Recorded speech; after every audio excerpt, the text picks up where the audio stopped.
महाराज जी आपके चरणों में कोटि कोटि प्रणाम। महाराज जी मेरा प्रश्न है कि सेवा से ज्यादा मानव और जीव जंतु सेवा में ज्यादा अच्छा लगता है इनको, मतलब भगवान की सेवा से जीव जंतु की सेवा ज्यादा अच्छा लगता है? कोई बात नहीं, पर उसमें भी भगवान मानो।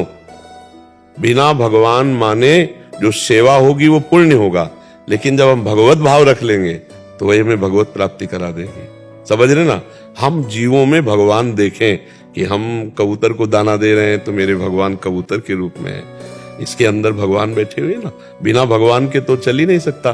तो हम भगवान को देखने की चेष्टा करें, सब में भगवान है, तो ऐसा मानकर हम पशु पक्षी किसी की सेवा करें।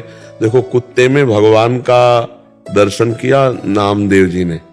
जब रोटी बना रहे थे ठाकुर जी के लिए तो कुत्ता मुंह में रोटी दबा के भागा।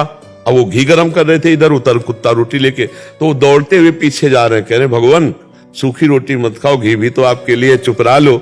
और एकाग्र होके देखा कि भगवान, तो वहीं विट्ठल भगवान प्रकट हो गए, विट्ठल भगवान प्रकट हो गए। तो अगर हम पशु पक्षियों में भगवान को देखकर सेवा करते हैं तो भगवान की बहुत सुंदर सेवा है। अलग से अगर मूर्ति सेवा नहीं करते तो कोई परेशानी नहीं, पर भगवत भाव उसमें करना पड़ेगा। मूर्ति सेवा भी करते हैं लेकिन उतना मन नहीं लगता जितने इस काम। कोई बात नहीं, हम यही कह रहे हैं, भगवान उन रूपों में भी है। आप खूब मन लगाकर उन जीवों की सेवा करो, किसी जीव को कष्ट ना पहुंचाना और सुख पहुंचाना, ये सबसे बड़ी भगवान की सेवा है। इसीलिए हम उन लोगों से प्रार्थना करते हैं जो लोग मांस खाते हैं पशु पक्षियों का, जीवों का, कि आपका जैसा शरीर प्रिय है ऐसे हर जीव का शरीर प्रिय है, और आप दूसरों का मांस उबाल के काट के खाते हो तो आपकी दुर्गति पक्की, आपके शरीर को बहुत कष्ट होगा, बहुत पीड़ा होगी। एक आदमी जिंदगी में कभी कोई पुण्य नहीं किया था, पर उसके मन में आता तो एक रोटी का आटा लेकर मछलियों को ऐसे जल में पवाता जाके।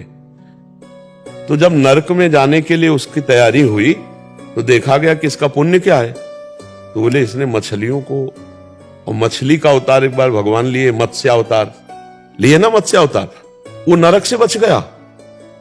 और जब उसको दोबारा मनुष्य बनाया गया तो उसने पशु पक्षी जीव जंतुओं की खूब सेवा करना, कि एक मछली के दाना आटा खवाने से मैं नरक से जाने से बच गया और मुझे पुनः मनुष्य शरीर मिला, अब चांस नहीं खोएंगे।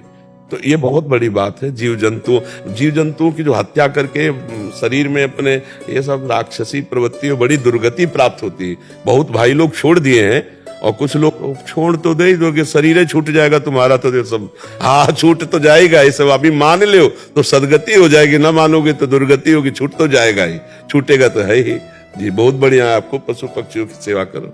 महाराज जी पशु पक्षी को मारना अपराध होता है कि पाप होता है?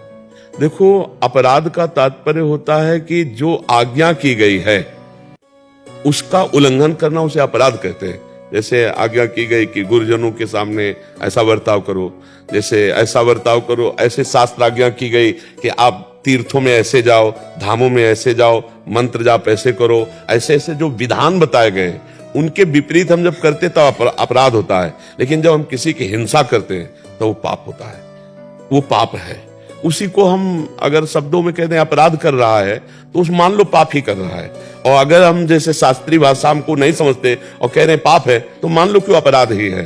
जैसे गुरु अवहेलना करना, तीर्थों में जाकर के मनमानी आचरण करना, जो शास्त्र निषिद्ध है उन कार्यों को करना, जो मंत्र के समय बताया गया सावधानी करो ऐसा, जो वो अपराध की संज्ञा में आते हैं। और जब हम किसी को अपने सुख के लिए पीड़ा देते हैं तो उसे पाप कहते हैं। जैसे पाप शब्द में आता है मदिरापान करना, पर स्त्री गमन करना, दूसरे का द्रव्य अपहरण करना, और हिंसा करके दूसरे का मांस खाना, और जुआ खेलना, ये 5 महापाप कहे गए, पंच महापाप कहे गए। तो ये पाप के अंतर्गत आता है।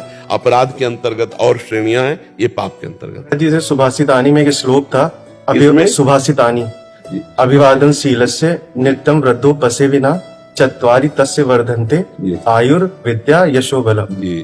ये अपराध के अंतर जो आयु विद्या यश और बल का अपहरण करते, ये अपराध करने वाली बातों के लिखा गया है। तो पाप का मतलब सीधे समझ लो, जिससे हम सुख लेने की लालसा से कष्ट देते हैं उसे पाप कहते हैं। और जब हम मनमानी आज्ञा उल्लंघन करते हैं और मनमानी आचरण करने की चेष्टा करते हैं तो अपराध बन जाता है। जो गुरुजनों की आज्ञा को उल्लंघन करना, शास्त्र की आज्ञा को उल्लंघन करना। अब जैसे पूजा का विधान है, यज्ञ का विधान है, दान का विधान है, तीर्थ यात्रा का विधान है, धर्म का विधान है, इसमें जो हम तो फिर जैसे अब हमारे यहाँ सेवा में अगर त्रुटि होती है, मनमानी करते हो, तो सेवा के 32 अपराध हैं।